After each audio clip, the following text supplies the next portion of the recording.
Now relation between stress and strain. Hooke's law से हमने ये तो हमने निकाल लिया ऑलरेडी, वी हैव डिस्कस्ड, ये तो मेंशन वो ये delta is equal to P L upon A, that is over. ये वाला कर्व जो है ये माइल्ड स्टील का है, बस फॉर द नॉलेज आप ये देख लीजिए, ये ट्रू कर्व ऐसा होना चाहिए था लेकिन देखा ऐसा जाता है माइल्ड स्टील। ये ट्रू स्ट्रेस स्ट्रेन कर्व है, कन्वेंशनल मतलब जो हम देखते हैं स्टील का कर्व, इसको कहते हैं इंजीनियरिंग स्ट्रेस स्ट्रेन कर्व, जो नीचे वाला है। Stress strain curve for cast iron as compare to mild steel. अब कास्ट आयरन और माइल्ड स्टील का स्ट्रेस स्ट्रेन कर्व ड्रॉ करेंगे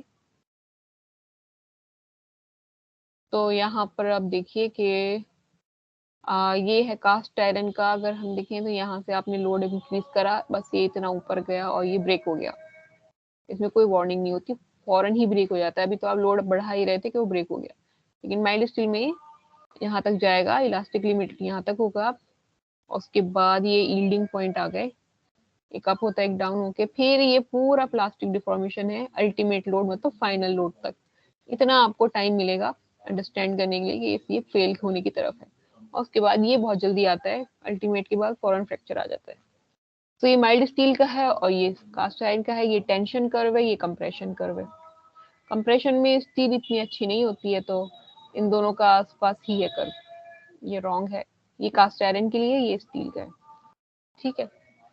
So tensile and compressive strength of mild steel are same as of cast iron within the elastic limit, while for CI compressive strength is large.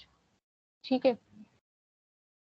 compressive strength ये cast iron का ये है ना थोड़ा सा ज्यादा है, माइल्ड स्टील का पीछे ही रह गया।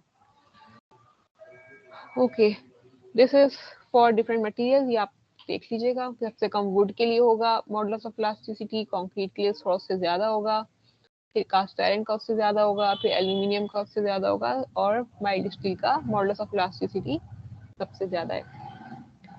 CI, cast iron is a brittle material which is weak in tension but very strong in compression, whereas tensile and compressive strength for steel are of much difference. वो भी ऊपर हमने देखा कि स्टील क्योंकि डक्टाइल मटेरियल है तो compressive में वो अच्छे से नहीं बिहेव करता है। ब्रिटल मटेरियल में क्या हो रहा है कि एरिया अंडर द कर्व जो है वो इतना सही मिल रहा है, एनर्जी एब्जॉर्प्शन होती है ना बॉडी के अंदर, तो उसे एरिया अंडर द कर्व बता रहा है कि इसके अंदर बहुत कम एनर्जी एब्जॉर्ब हो रही है और वो ब्रेक हो जा रहा है। लेकिन माइल्ड स्टील में डक्टाइल मटेरियल में क्या होता है कि ये area under the curve is too high, यानी एनर्जी उसके अंदर इतनी एब्जॉर्ब हो कर रहा है, करते करते फिर फाइनली वो ब्रेक होता है।